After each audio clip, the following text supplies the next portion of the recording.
বন্ধুরা, আজকে তোমাদের সঙ্গে শেয়ার করব একটা পিঠার রেসিপি, যা বাচ্চা থেকে বুড়ো সকলের খুব প্রিয় হবে। এই পিঠাটা খেতে খুব সুস্বাদু, খুব দেখতেও দেখেছো খুব সুন্দর। দেখো কত সুন্দর ভেতরটা, হ্যাঁ, বাচ্চা পুরো সফট, খুব সুন্দর হয়ে খেতে। তা তোমাদের সঙ্গে শুরু করছি। এই ভাপা পিঠার জন্য নিচ্ছি প্রথমে, দেখো সুজি নিচ্ছি,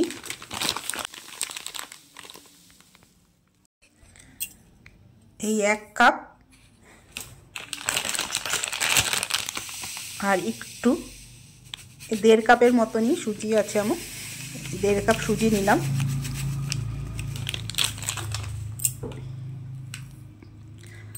আর নেব হচ্ছে চালের গুঁড়ো নিচ্ছি। চালের গুঁড়ো আমি নেব এই 1 কাপের মতন চালের গুঁড়ো নিলাম।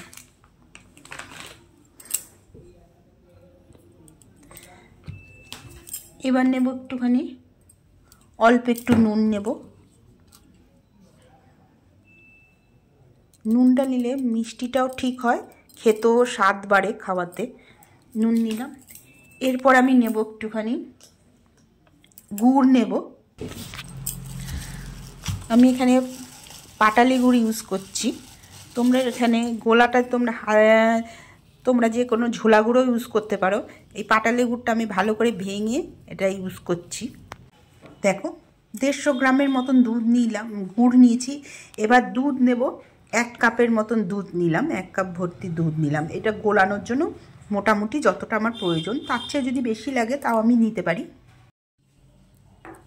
গুড় দিয়ে দিয়েছি। এবার আমি একটু দুধ দেব। দুধটা পুরোটা দেব না, একটু একটু করে গুলিয়ে গুলিয়ে দেবো। 1 কাপের মতন দুধ নিয়েছি। এটা ভালো করে গুলিয়ে নেব।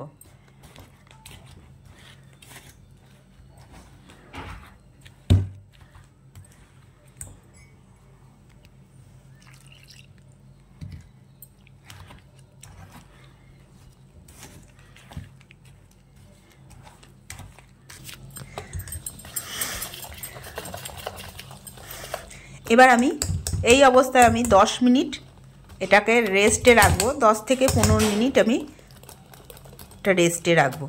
একটু তেল ব্রাশ করে দিচ্ছি, বাবা একটু তেল ব্রাশ করে নিচ্ছি। যেটা এবার বাটিগুলোতে একটু তেল ব্রাশ করে নিচ্ছি। ওটা তো আমি কেটেই, দেখো তেল ব্রাশ করে নিচ্ছি বাটিগুলোতে।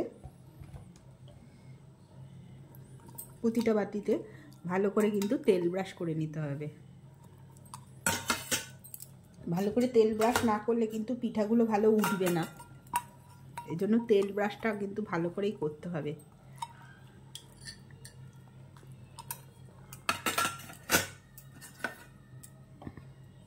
আমি এখানে 4টে বাটি নিয়েছি। এবার একটু বেকিং পাউডার দিচ্ছি।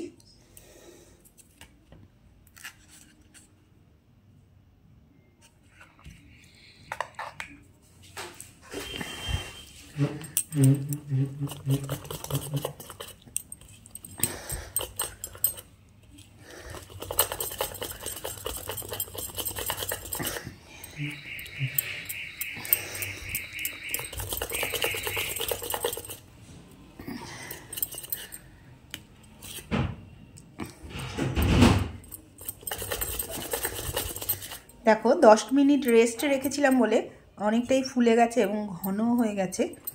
এবার এর মধ্যে জাস্ট আর একটু দুধ মেশাবো।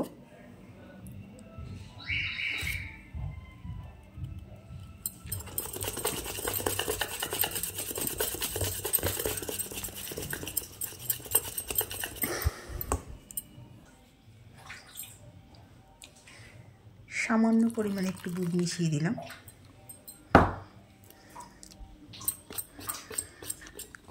ব্যাটারটা কিন্তু বেশি ঘনও হবে না, বেশি পাতলাও হবে না।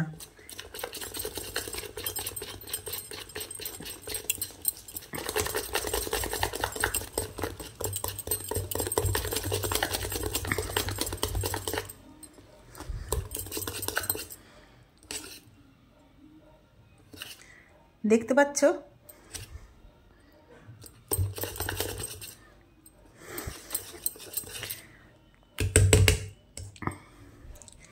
এবার আমি তেল ব্রাশ করা রাখা আছে যে পাত্রগুলো বাটিগুলো আমি রেখেছি তার মধ্যে একটু একটু করে ঢালবো। দেখো আমি প্রথমে অল্প অল্প করে কিন্তু প্রতিটাতে ঢালবো।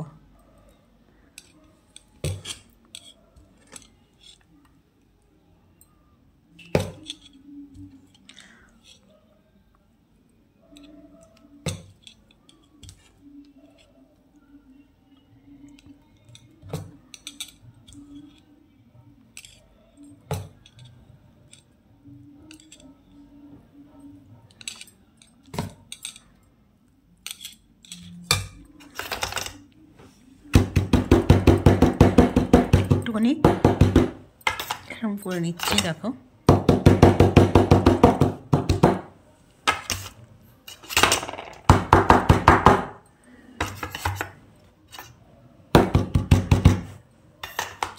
এবার এর মধ্যে আমি কিছু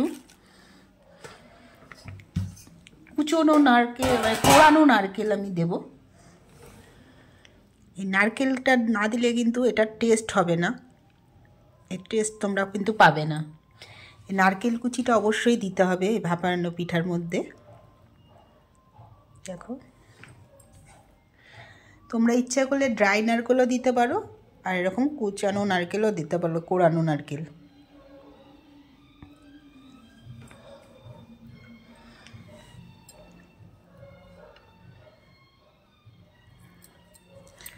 এর মধ্যে এবার আমি আবার কিছু পাটালি গুড়ের দেব, এটাও দিতে হবে। কিন্তু গোলানোর সময় তোমরা ইচ্ছা করলে ঝোলা গুড় দিতে পারো, কিন্তু এইখানে অবশ্যই পাটালি গুড় দিতে হবে।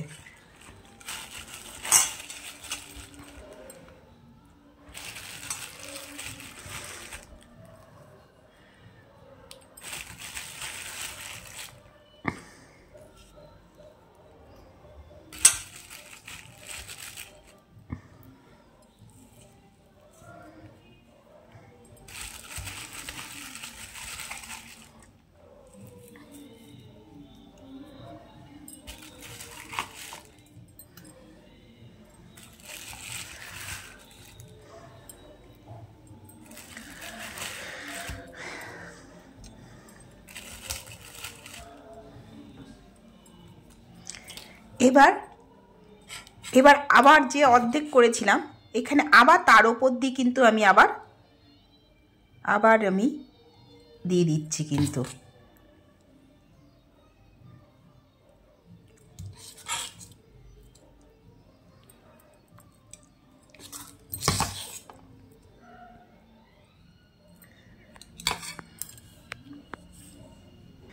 দেখো সব কটাকে ঢেলে দিয়েছি, এগুলো আবার একটুখানি এরকম করে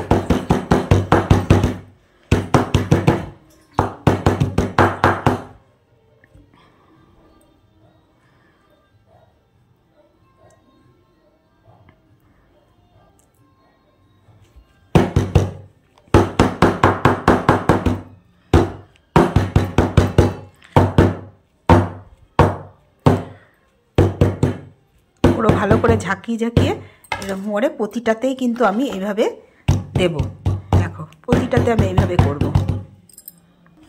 দেখো সব কটাতে এবার আমি ঝাঁকিয়ে নিয়ে নিয়েছি। এবার তোমার এটা অপশনাল, যদি মনে করো কিছু ড্রাই ফ্রুট দেবে উপর দিয়ে ছড়িয়ে দেবে তাহলে সেটা খেতেও ভালো লাগে, দেখতেও ভালো লাগে। তা আমি কিছু কিশমিশ আর একটুখানি কাজু দেব।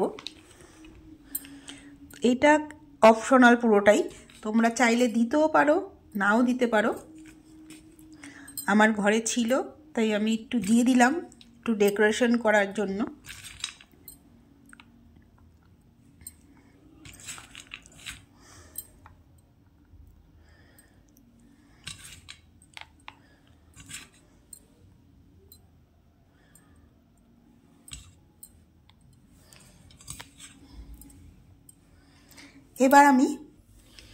এবার দেখো একটু জল নিয়েছি আর সেই জলের মধ্যে একটা স্ট্যান্ড দিয়ে দিয়েছি কড়াইয়ের মধ্যে, এই স্ট্যান্ডটার দিয়ে দিয়েছি। এবার আমি কি করব, যেগুলো দিয়েছি সেগুলো একটা থালার মধ্যে, এবারে একটা থালার মধ্যে আমি এই 4টে বাটি পরপর বসিয়ে দিচ্ছি। দেখো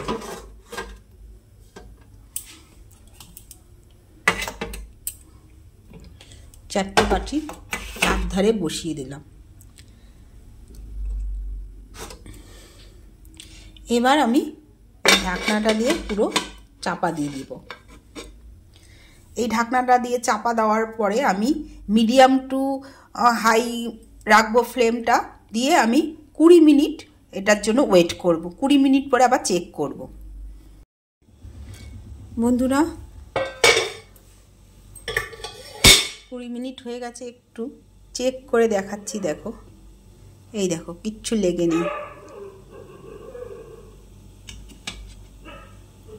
দেখো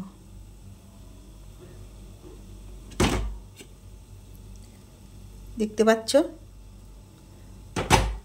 আমার মোটামুটি সব কটাই হয়ে গেছে। এবার আমি নামিয়ে ফেলবো এটা।